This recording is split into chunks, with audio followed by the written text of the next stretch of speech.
ติសក់សម្ដាប់ធ្នាប់សង្គមប្រយុទ្ធប្រសាំងនិងអ ក្រិតកម្មជាការងារអាទិភាពបំផុតរបស់រាជរដ្ឋាភិបាលកម្ពុជា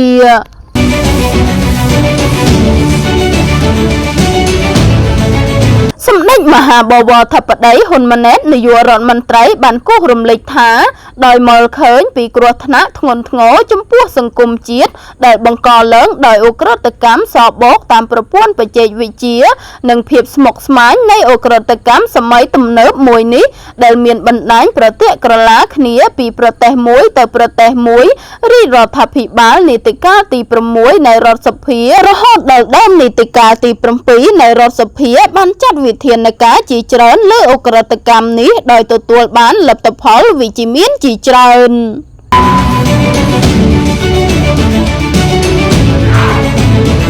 តាមរយៈសារពិសេសផ្ញើជូនចំពោះបងប្អូនជនរួមជាតិកាលពីព្រលប់ថ្ងៃទី13ខែមករាសម្ដេចធិបតីបានបញ្ជាក់ថាការសម្រេចចិត្តរបស់រាជរដ្ឋាភិបាលនីតិកាលទី7នៃរដ្ឋសភាក្នុងការកំណត់ថាការប្រយុទ្ធប្រឆាំងនឹងអ ក្រិតកម្មគឺជាកិច្ចការអាទិភាពក្នុងរបៀបវារៈនយោបាយរបស់ខ្លួនគឺពុំមែនជាការចៃដន្យឡើយ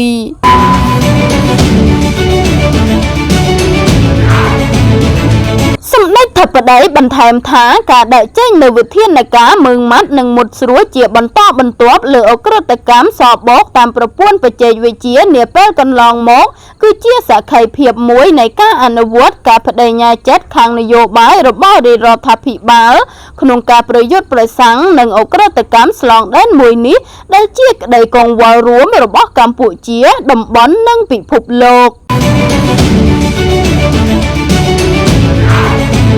បើតាមសម្ដេចធិបតីសន្តិសុខនិងសណ្ដាប់ធ្នាប់សង្គមនិងការប្រយុទ្ធប្រឆាំងនឹងអ ក្រិតកម្មគឺជាអាទិភាពមួយនៃគោលនយោបាយរបស់រាជរដ្ឋាភិបាលដើម្បីធានាការរស់នៅសុខសាន្តរបស់ប្រជាពលរដ្ឋហើយការប្រយុទ្ធប្រឆាំងនឹងអ ក្រិតកម្មសបោកតាមប្រព័ន្ធបច្ចេកវិទ្យាគឺជាចំណុចដ៏សំខាន់នាពេលនេះបន្ថែមពីលើកិច្ចខិតខំប្រឹងប្រែងលើកិច្ចការអាទិភាពសំខា